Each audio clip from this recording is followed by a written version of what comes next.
fun on a Friday night? Well, I've got the red, you've got the green. We're not talking about Christmas. We're talking about Team 1-1 that starts right now. Woo! We're the Norcross High School Bulldogs, and you're watching Team 1-1.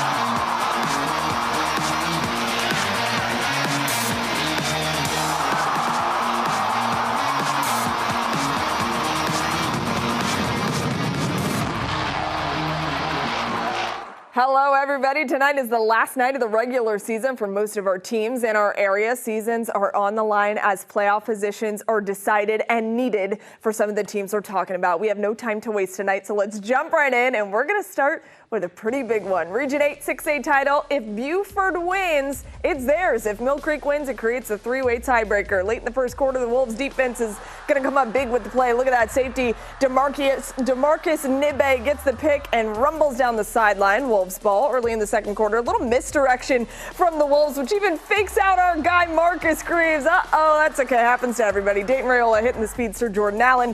He's in for the touchdown, 10-7 Buford. Then right before the half, Rayola again is going to connect with Allen for the TD. Great catch from him, 17-zip Wolves, and Buford goes on to win it 32-7. They are Region 8 6A champs. The Region 3 6A champion Harrison Hoya is on the road at Paulding County, who's running a two-game losing streak. First quarter, Xavier Hill airing it out deep downfield to Donovan Martin. Check out this grab. Goodness, number 7. Donovan Martin gets in there. Hoya strike first. Later on, Timothy Daly.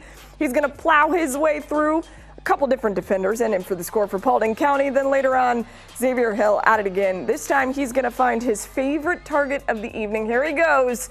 You guessed it, Mr. Donovan Martin. Like the last name, by the way. Another Harrison touchdown, and Harrison wins this one 38-17. All right, guys, let's take a quick breather. Breathe with me. We've crowned a few region champions already, which means playoff seeding is getting decided as we speak, and we promised a whole lot of action, so let's dive into some more games that will end in some hardware. Let's jump into it. Norcross and their high-powered offense welcoming in Brookwood to Blue Devil Stadium. This was all about Braden Tyson. Remember that name, folks.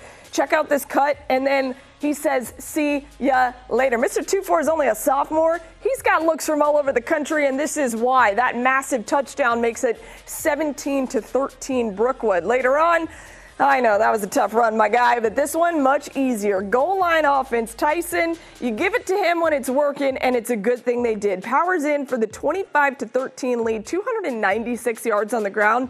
Just from that kid. Unbelievable. Defense seals it. Zaire Conway with the pick in the end zone.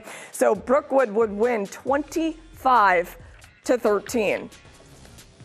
All right, moving right along here. Another region title showdown in Region 5 4A. Coach Alan Chadwick and top-ranked Marist hosting Tucker. Hardware up for grabs here. Late first half, Marist driving, and Owen Rice finishes off the drive, takes the pitch, finds his way to the end zone. So we have a touchdown for the War Eagles. Tucker answers. Nice drive down the field here. Isaiah Horsham gets the handoff, rolls in there, and he's in for the Tigers touchdown. The Marist offense, though, you know that they are unstoppable under Mr. Chadwick. Jack Ewert, and he is off to the races. This kid committed to Wofford to play baseball, but guess what? He's had a pretty good high school career. Marist, another impressive win, another region title for them. Congratulations, Coach Chadwick. 60-22, the final. All right, guys, another breather, but don't go anywhere. We're still talking about major college games this weekend and plenty more high school games to talk about, including our Team 1-1 game of the week, Mr. Reggie Chapman. Hey, Maria, it feels like the entire region is here for our Team 1-1 game of the week. The stands are packed and people are lining the railings all the way around the stadium for this match between Milton and Roswell for the Region 7 title. I've got your highlights and reaction coming up next. Welcome back, everybody. I'm Reggie Chavin at our Team 1-1 game of the week between Milton and Roswell. Two absolutely dominant programs. The Eagles have won 38 consecutive region games coming in and 6 straight region titles. Meanwhile, Roswell, 19 straight region wins and the last 2 Region 7 titles. Go Eagles, but baby! Something had to give tonight as Milton joined the region, setting up this championship bout. The Falcons were in the building for this one. Zach Harrison and Matthew Judon enjoying some Friday night lights. First quarter action, Roswell down 7-3. Trey Smith rolls out to find Sinquan Smith as they take a 13-7 lead.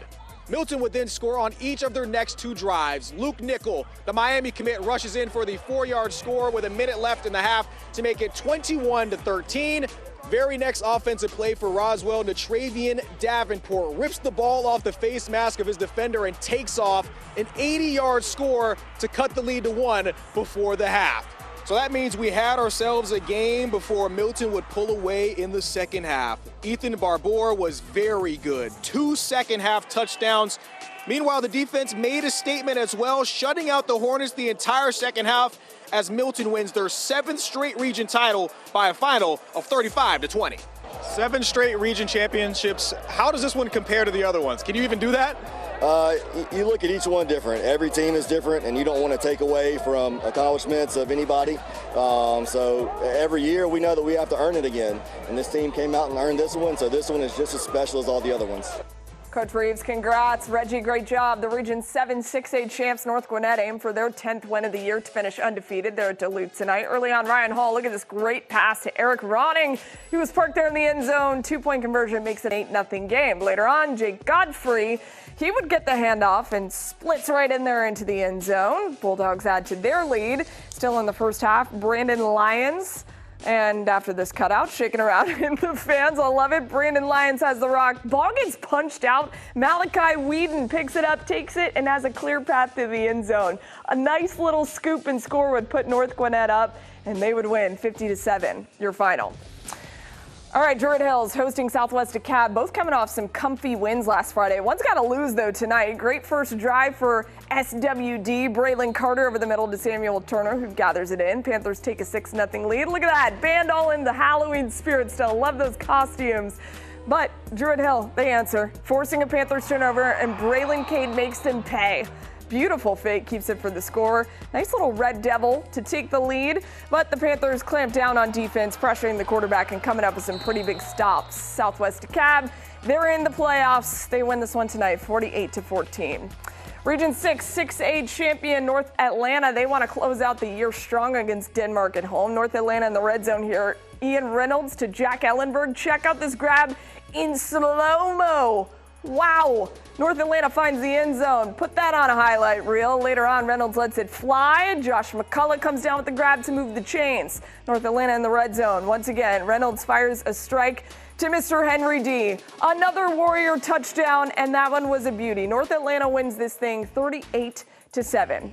All right, guys, up next, we're going to go around the horn with college football. And also, we have the helmet sticker. Remember I told you about a name? Keep thinking, which one was it? I'll tell you after the break. Let's get to the helmet sticker. Brookwood's Braden Tyson. This kid's only a sophomore, leading rusher in all of 6A, put up a 296-yard, 3-touchdown performance in their win over Norcross. He's now 2,000 yards on the year. His dad, former Bulldog D'Angelo Tyson, will be cheering for the Bulldogs this weekend, and for his son. He won a Super Bowl championship with the Ravens, but congratulations, young Braden. I've got a feeling you can go wherever you want in just a couple of years. We are excited to see what goes on with him, and don't forget that the playoffs are happening in just a couple of weeks. Buckle up, everybody. We got a busy weekend of sports here on 11 Alive, and we will see you tomorrow. Have a great weekend.